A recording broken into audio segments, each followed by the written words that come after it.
A ver si... Ya. Hola y bienvenidos a la Sala Divergente. Vamos a hablar hoy de... Hola, ¿qué tal, Gina? Vamos a hablar hoy de un país centroeuropeo, Hungría. Es un país que va camino de los 10 millones de habitantes. Tiene unos 9,6 millones de habitantes año 2025, ¿no? Y bueno, al estar en el centro de Europa, pues tiene frontera con unos 7 países que son Eslovaquia, Ucrania, Rumanía, Serbia, Croacia, Eslovenia y Austria. O sea que tiene muchos caminitos para viajar, ¿no? Desde Hungría, los mismos húngaros. Sí, bueno, viajamos mucho a Viena, 2 horas y media aproximadamente, Bratislava, de compras. Lamentablemente ahora aquí no usamos el euro aún, aunque sí estamos dentro de la Unión Europea, pero pues todavía, incluso durante la época comunista, nosotros éramos como el país más abierto a Occidente y debido a esta frontera con Viena y siempre era, digamos, que más salir. Comentaremos eso.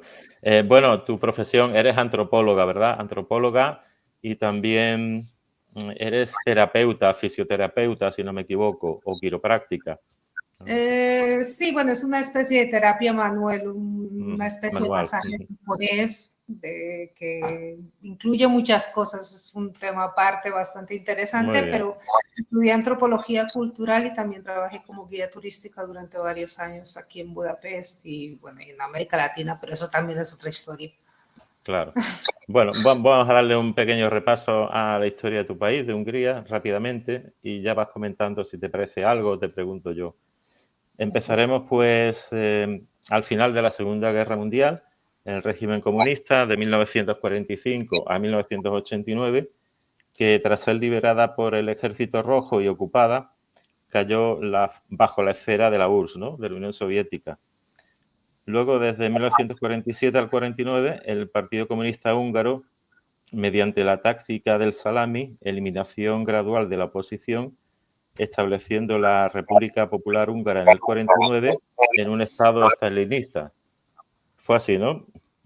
Pues yo no vivía en aquella época, pero sí, seguramente. Bueno, has estudiado, ¿no? Como te decía, éramos siempre un país semi-independiente, como estos países que están aquí al este de Europa.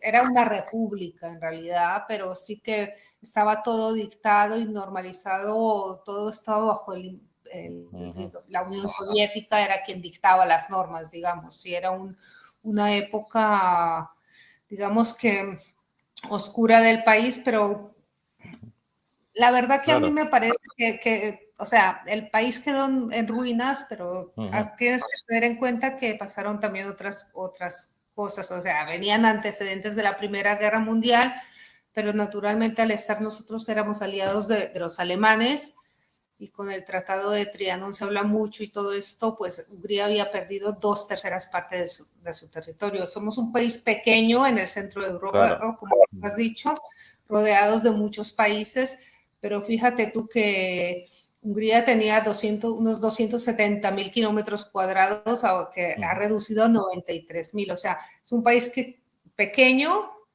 pero que todos estos países que están en los alrededores tienen minorías hungaroparlantes también, ¿no? Y hasta hoy en día es un tema un poco problemático en el sentido de que bueno, eran territorios, sobre todo en Rumanía se quedó una gran parte. Y bueno, ahora que estamos dentro de la Unión Europea y han cambiado las cosas y la liberalización y las personas que tienen ascendencia húngara, pues han obtenido la nacionalidad húngara también, y esto pues ha ayudado, digamos, a que estos problemas pues ya no estén tan a flote, pero es un sentimiento de lo que Hungría perdió. Has tocado un tema muy interesante, ¿no? Al perder la Primera y después la Segunda Guerra Mundial, pues Hungría también se vio muy empobrecida de sus territorios, de sus minas, de todo, y se quedó al margen y en manos de la Unión Soviética, como tú dices. Claro, bueno, de 1945 47 al 49, el Partido Comunista Húngaro, mediante la táctica del salami, eliminación gradual de la oposición, ¿no? Y estableció la República Popular Húngara en el 49, un estado estalinista, ¿no? O sea, que era rígido en ese sentido, ¿no? Siguiendo la misma... Sí, en aquel entonces, pero luego, como te decía, poco a poco y paulatinamente fue, sí, fue... una liberalización gradual, pero antes de ello, en el 56 tuvimos una gran revolución, o sea, sí, eso es a lo que iba a venir ahora, ¿no? Que en octubre del 56 una revuelta popular masiva exigió el fin del control soviético y la democratización. Imre Nagy, ¿no? Formó un nuevo gobierno y anunció la salida del Pacto de Varsovia. Entonces la Unión Soviética intervino militarmente, aplastando la revolución con más de 2.500 víctimas, ¿no? Bueno, hasta hoy en día no se saben las cifras exactas de esto de 2.500. Ten en cuenta que que era una revolución algo así como espontánea, ¿no? Todo esto surgió como una protesta estudiantil y luego se escaló y los tanques rusos pues decidieron entrar al centro de Budapest y también venían autobuses con estudiantes de las afueras y los volaron con tanques, o sea, y entre toda esa revuelta pues que en realidad no duró más de 10 días, muchas personas también exiliaron al extranjero y otras personas fueron arrestadas y fueron aniquiladas en secreto, ¿no? No sabemos hasta hoy en día en realidad cuánto eran exactamente el número de víctimas, pero murieron muchos jóvenes, incluso menores de edad en esa revuelta. Entiendo. Y bueno, a partir de esa revuelta del año 56 hasta el año 88, la era Kadar, o Kadar, no sé cómo se pronuncia, ya no es Kadar, instalado por los soviéticos, dirigió el país. Aunque inicialmente hubo represión, gradualmente implementó el llamado comunismo Gulag, un modelo socialista más laxo que permitía más libertades económicas y un cambio en el nivel de vida en comparación con otros países del bloque del Este. ¿Fue así? Sí, bueno, realmente. De hecho, se dice de Hungría que siempre fue como la baraca más jovial, más feliz del este de Europa.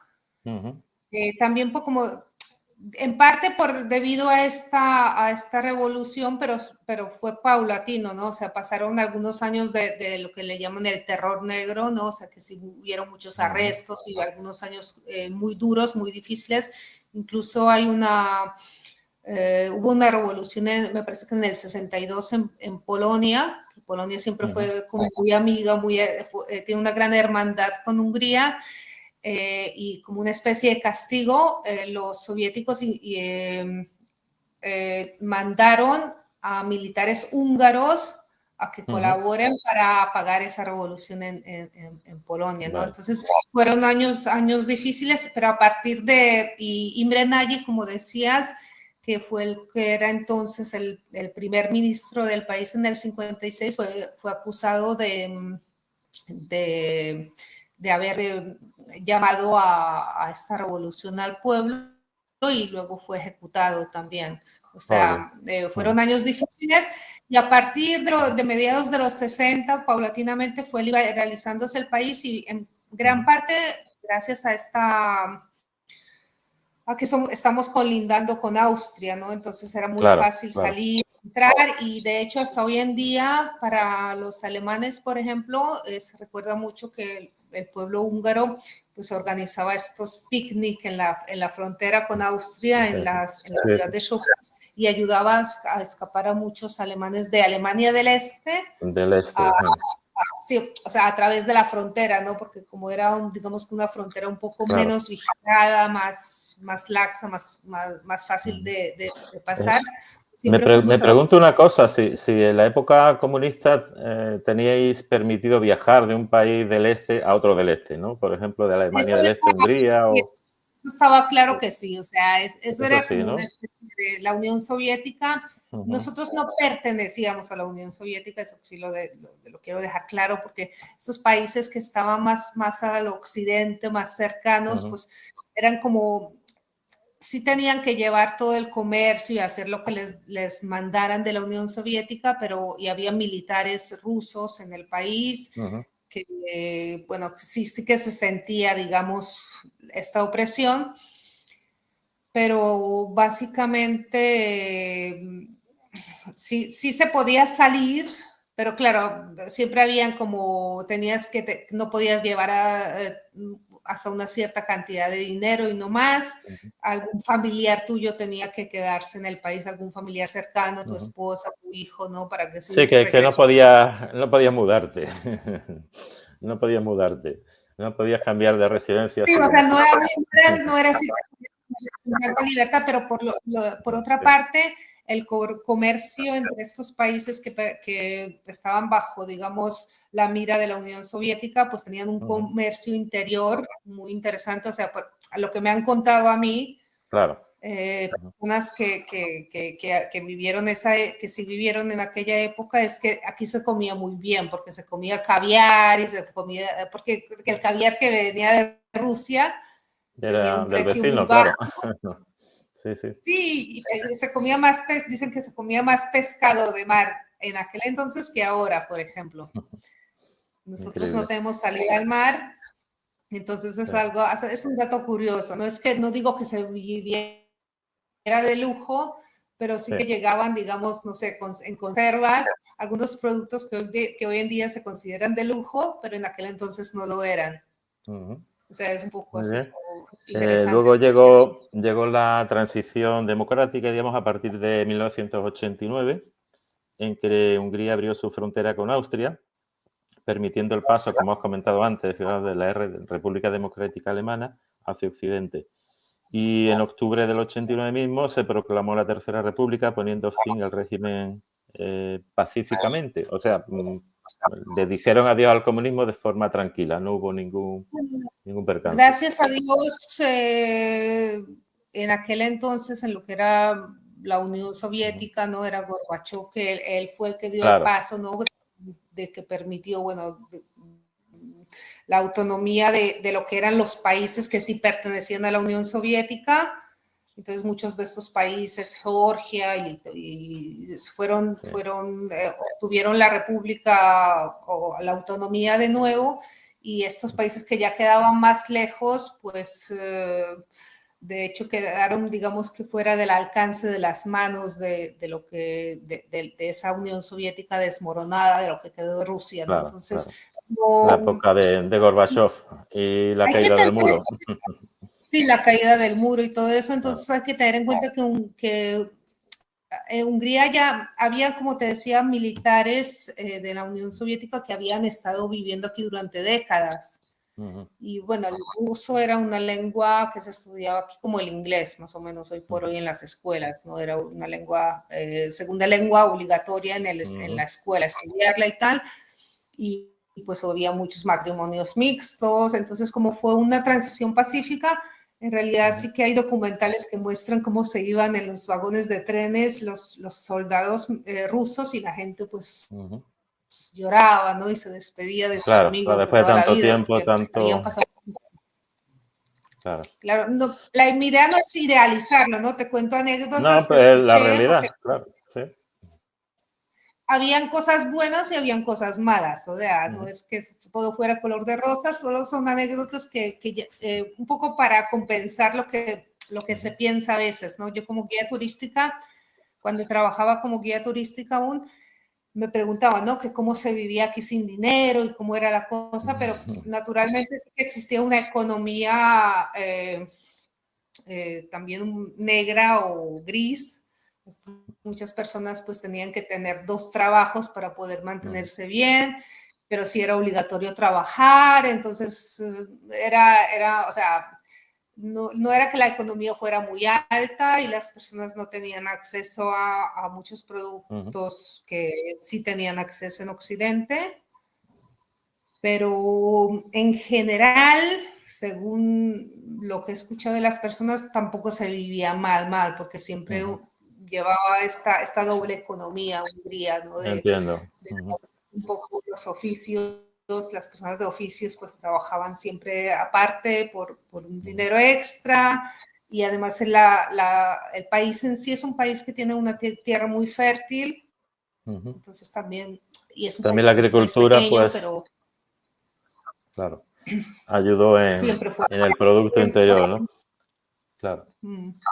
Bueno, a partir del 99 entra en la OTAN, en 2004 en la Unión Europea, y Sí. vamos a ir un poco ya más hacia a los días actuales. En 2010 ya entra Víctor Orbán, que ha dominado la política nacional, ¿no? Desde el año 2010. Víctor Orbán tuvo un mandato desde el 98 hasta el 2002, y aquí me gustaría aclarar una cosa que también es interesante, ¿no? Él es el presidente del partido político Fidesz, pero Fidesz quiere decir, traducido al castellano, jóvenes demócratas, la Unión de los Jóvenes Demócratas, sería el nombre del partido traducido al castellano. Entonces, ahora él ganó las elecciones en el 2010 y hasta hoy en día sigue en el régimen, pero pues nosotros solemos decir así como semi-broma un poco que ahora ya no son ni tan jóvenes ni tan demócratas, pero son ahora los que están en el poder actualmente. Hasta el año que viene elecciones de nuevo y ya veremos, pero él es ahora me parece que desde que entramos a la Unión Europea es el presidente que más mandatos consecutivos ha ganado. Entonces se habla ahora ya de que, bueno, ya sería hora de un cambio, ¿no? Sí, sí, pero bueno, lo que quería referirme es que visto desde la perspectiva de otros países de Occidente, no siempre está de acuerdo con las políticas que marca la Unión Europea, ¿no? Entonces, tiene muchos partidarios aquí en el resto de los países por mantenerse fiel a sí mismo, a Hungría, a no facilitarle tanto el juego a la Unión Europea que quiere controlar el resto de la Unión Europea, valga la redundancia, y no sé si esto sigue siendo bien visto por el pueblo húngaro o bien se mueven otras ideas, ¿no?, de cambio. Claro que se mueve, o sea, se mueve todo al mismo tiempo. Yo pienso que en esta era digital de hoy por hoy es muy difícil, digamos, mantener oculta cualquier cosa. Yo no me meto mucho en la política, pero te puedo decir que Budapest, siendo la capital del país, pues alberga una quinta parte de la población y que sería, digamos, el alcalde de la ciudad, es de oposición. Y las ciudades principales más grandes de Hungría, que digamos que es el 80% de la población en general, tienen alcaldes que son de oposición. Entonces es muy raro y muy extraño que siempre gane las elecciones, siendo así que parece que se va mucho a las zonas rurales y también hay una ley que dice que tienen las 2/3 partes de los votos, pero cuentan una matemática con una fórmula que en realidad nadie entiende muy bien cómo hace, pero es interesante, es muy criticado por muchas personas que son de oposición, ¿no? Porque dicen que estamos viviendo una era actualmente en el país que se asemeja un poco a una dictadura, o sea, valga el chiste, ¿no? Por su nombre, pero porque es Orbán Víctor, pero tampoco es algo así tan fuerte, o sea, en el sentido de que, claro, lleva mucho la contraria a la Unión Europea, pero yo pienso que una democracia vale que se lleve la contraria, que hayan discusiones, que no se lleve todo siempre, porque entonces estaríamos hablando a otra escala de otra dictadura, o sea, por regla general yo no soy muy del partido actual, ni me interesa mucho la política, como lo he mencionado. Hay muchas cosas que no van bien. Por ejemplo, hay muchas personas indigentes, la economía no está tan alta como lo dice como los medios. Las estadísticas, ¿no? Las estadísticas, como dicen aquí. Como que es un poco diferente lo que ves al día a día de lo que de repente hablan desde los podios políticos, para serte sincera. Claro que sí. Bueno, pues ya hemos hablado un poco de la historia hasta la situación presente, ¿no? En el ámbito sociopolítico. Y bueno, destacando el país en sí, ¿no? El visitante que quiera ir, que quiera aventurarse, o bien por vacaciones, o bien por emprendimiento, ¿no? Eh, ¿Qué puede Bueno, visitar? ¿Qué es lo bonito de Hungría? Las 3 o 4 cosas que no podría perderse. Y la otra lo, pregunta sería, ¿qué posibilidades de inversión o de trabajar allí encuentran más posibles para gente emprendedora? bueno, como te decía, Hungría es un país pequeño, se puede visitar, no sé, si alguien está interesado en conocer la verdadera Hungría y no solamente venir a Budapest, como suele pasar el 90% de los casos, que llegan el típico Claro. triángulo de Viena, Bratislava, Budapest en, no sé, 4 o 5 días o algo así. Es un tour que se conoce mucho. Budapest es una ciudad muy bonita, muy acogedora. Recibimos muchísimo turismo hasta hoy en día. Pero sí que vale la pena pues entrar un poco también, conocer otras ciudades como la ciudad de Pech, que también fue nombrada, no sé si en el 2012, me parece, la capital cultural de Europa. En aquel entonces se visitaba más en un tren rápido, estará unas 2 horas y media también, 2 horas un poco más de Budapest. Y el tema es un poco el clima, ¿no? Que es un clima continental y en invierno pues oscurece muy temprano, a eso de las 5 de la tarde, pero hoy en verano, los veranos sí son muy cálidos, entonces las personas que quieren ir fuera de Budapest y ver otras cosas, pues tienen que llegar al lago Balaton, que es el lago más grande de Centro Europa, que está rodeado de varios pueblos y tiene, pues los dos lados tienen dos paisajes diferentes, vale mucho la pena también llegar allí. Y también hay pueblos cercanos a Budapest que sí que se puede recorrer en tren de cercanías. O sea, el transporte público es bastante bueno en Hungría en general. En Budapest es fantástico el transporte público, el autobuses, metro, tranvía, trolebuses, hay de todo. Y luego ya acercarse a otras ciudades, pues en los trenes no son de lo más modernos, ni son siempre muy puntuales, pero van bien. Pero funciona. Pero funciona. Bueno, a Claro. veces tenemos retrasos. Eso es un poco la cuestión de lo que te decía, la economía, que era tu segunda pregunta, ¿no? Pero primero un poco decirlo de los alrededores.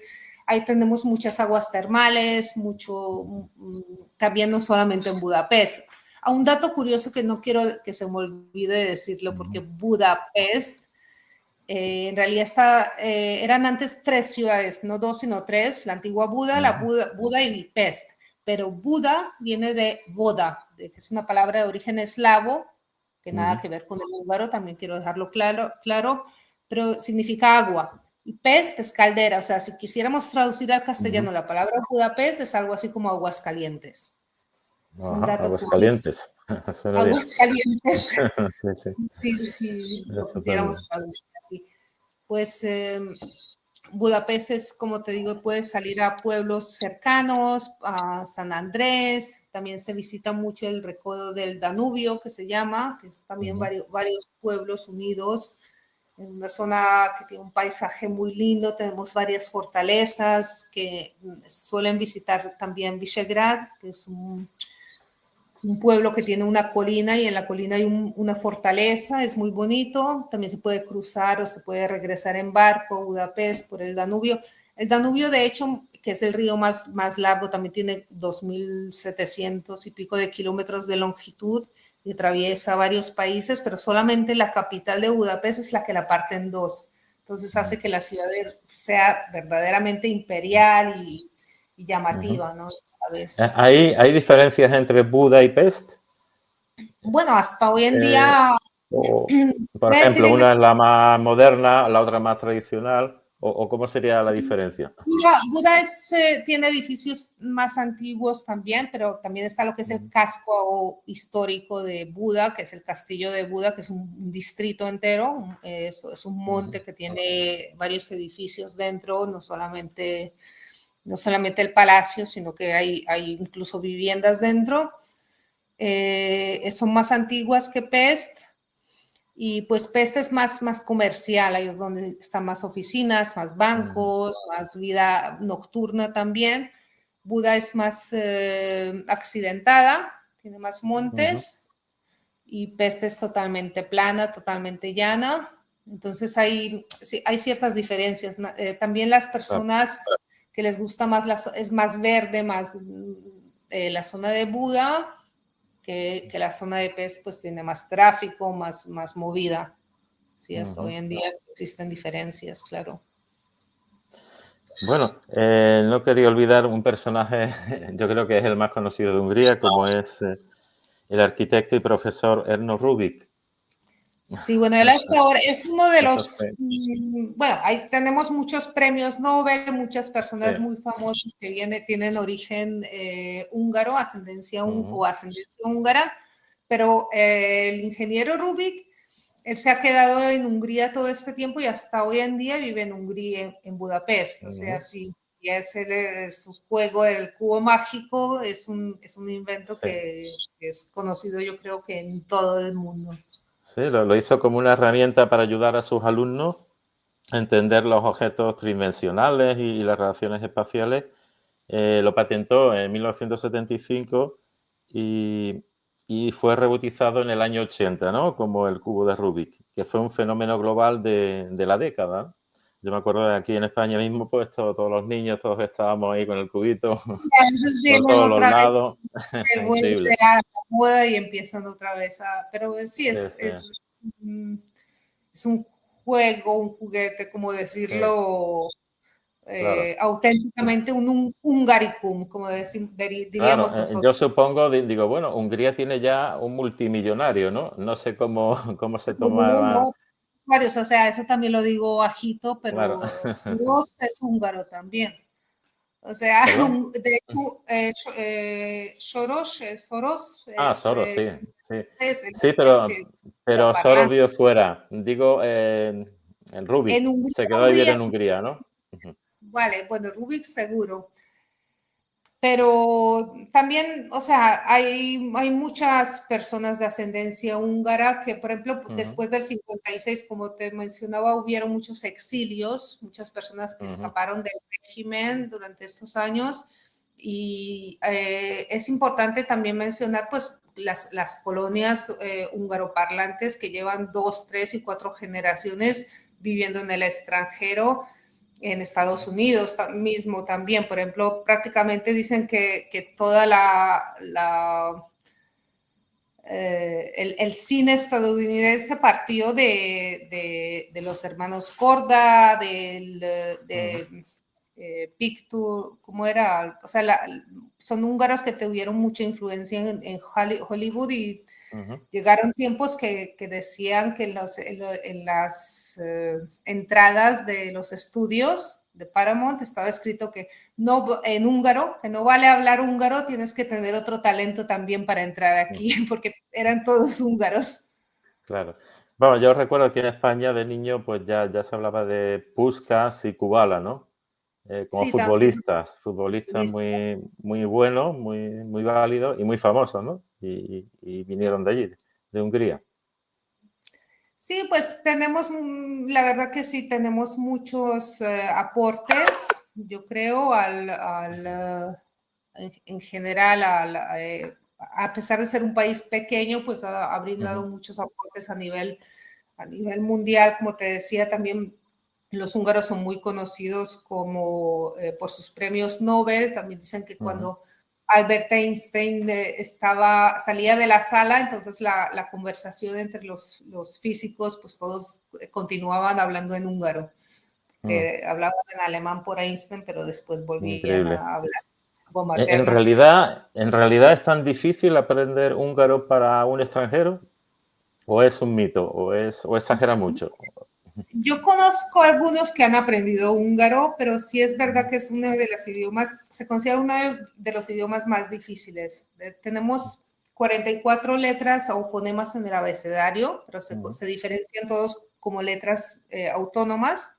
O sea, no, la E con tilde no es una E con acento, sino es un fonema diferente, ¿no? Es una I.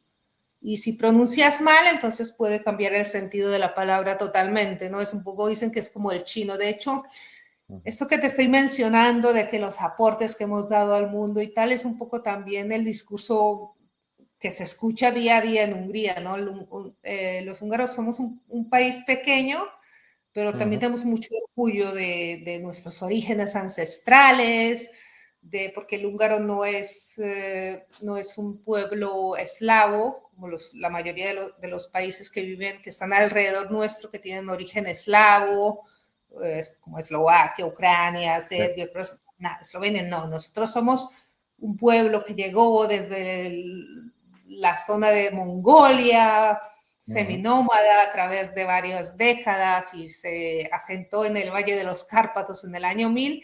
Y esto es un discurso que se da siempre a todos los turistas que llegan y a todos, o sea, el idioma, el origen asiático, estas cosas, nosotros nos sentimos en general muy orgullosos de esto, porque es un idioma que no parece ninguno.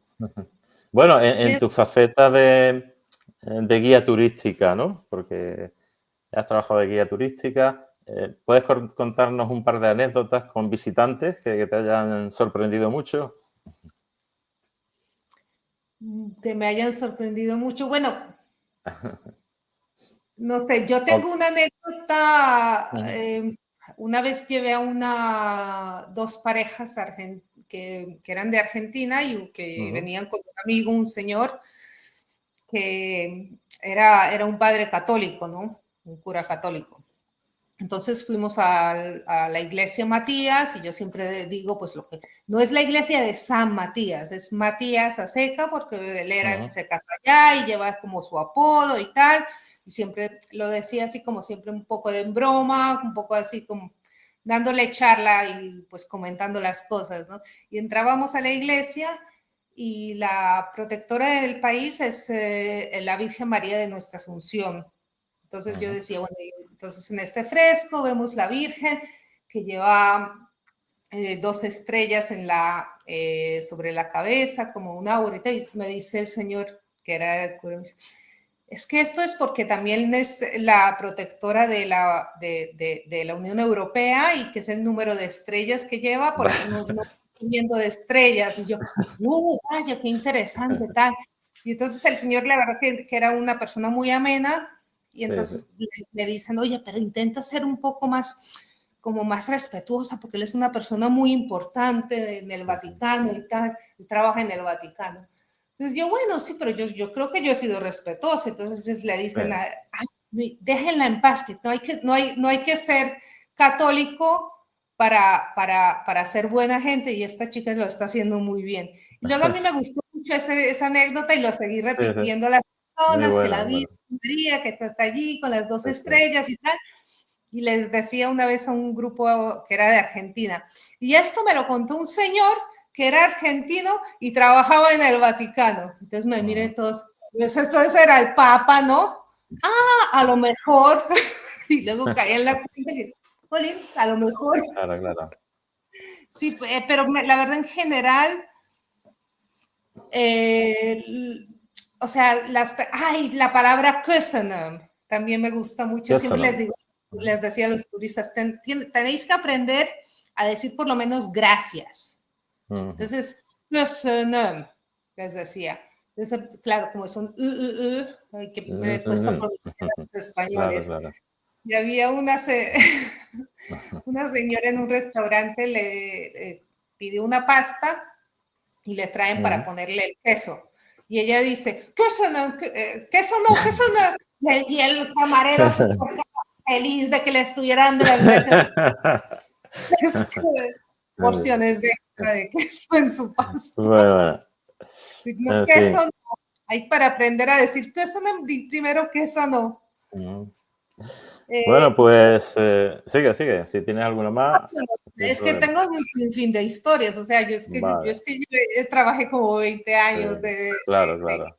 entonces te Bueno, podría contar. hablemos un poquito de ti porque los que vean este vídeo dirán, qué bien habla español, ¿no? O castellano. ¿Dónde fue tu infancia? ¿En qué Sí, país, yo soy de qué país bilingüe. viene para saber tanto también el español? Sí, gracias a Dios yo he tenido una vida Ujú, con mucha historia. Yo crecí en Colombia, mi padre es de ujú, Colombia y mi madre es húngara. Y llegué a Hungría con 12 años, justo en el cambio en los años 90, principios de los ujú. años 90. Que de hecho me acuerdo que mi madre me decía cuando vivíamos en Colombia que cuando lleguemos a Hungría, allí nos van a dar vivienda y los libros escolares son todos gratuitos y la vida es muy buena en Hungría, pero lo que ella se acordaba en Colombia de cómo iba a ser cuando llegáramos a Hungría. Y Sí. llegamos en plena transición, así que no nos tocó nada de eso. El cambio total, ¿no? Sí, en el campo del El cambio cambio total. total.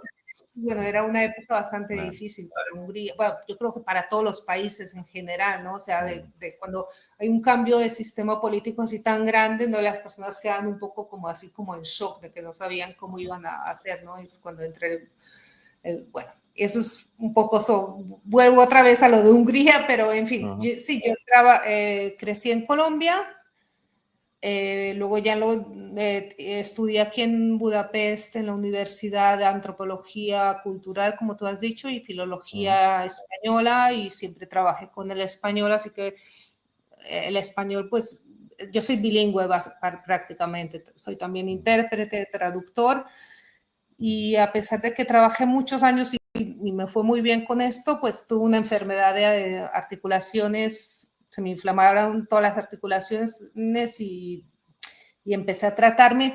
Y en Hungría, gracias a Dios, yo creo que es debido a estas aguas medicinales que tenemos, hay mucha cultura ujú, de darse masajes, de ujú. ir a las termas y tal. Y bueno, yo probé muchos de estos temas y así fue como me encontré con esta terapia japonesa que se llama Yumeijo y quería, Yubeijo. Ujú, sí, Yumeijo, restablece la salud del cuerpo e ujú, inicia, activa la autocuración, es lo que significa. Sí, entonces sí, es una terapia que en realidad a mí me ujú, encantaría que se diera a conocer más en España también, para serte ujú, sincera, porque o sea, es mágico. Yo quería entender cómo funciona y qué es lo que ujú, me curó a mí, porque yo he sufrido dolor durante 10 años de mi vida ujú. y fatiga crónica y lo que quieras. Entonces, quería tanto entenderlo y como yo soy una persona muy maximalista, pues me puse a estudiarlo y al final terminé convirtiéndome en terapeuta yo también, Ujú, porque conseguí todas las licencias y ya ujú. llevo 5 años trabajando, solamente me dedico Claro. a eso. ¿Y cuáles son los principios básicos de esa terapia o lo que hay que utilizar bajo esa terapia? Así Pues brevemente, que puedas explicarnos. terapia de masaje Ujú, oriental se lleva a cabo en sí, un tatami en el suelo y trabaja los 12 meridianos, o sea, nosotros bajamos ujú, los 12 meridianos principales, o sea, también es un masaje de meridianos, pero se trabaja pues con la acupresión, compresión sobre los meridianos, desbloqueos, y también tiene una parte que es lo que no sé, en España me parece que sí es más como quiropráctica, como lo que tú ujú, decías, que nosotros llamamos estimulación de articulaciones, que es cuando hacemos el crack del cuello, las cervicales, posicionamos, o sea, ujú. intentamos, Sí, no es una manipulación propiamente dicha, pero sí es un trabajo osteoarticular un poco para entiendo. hacer Ujú, que todo el líquido sinovial pues fluya mejor en nuestro cuerpo. Y en realidad es una terapia muy completa, o sea, yo ujú, creo que no existe ningún otro tipo ni siquiera me gusta llamarlo masaje, porque en realidad no es un ujú, masaje. No es yo suelo decirle a mis pacientes que no es un masaje relajante, pero luego te relaja el cuerpo. O sea, duele claro. un poco, Ujú, sí, pero tampoco duele donde tienes el problema.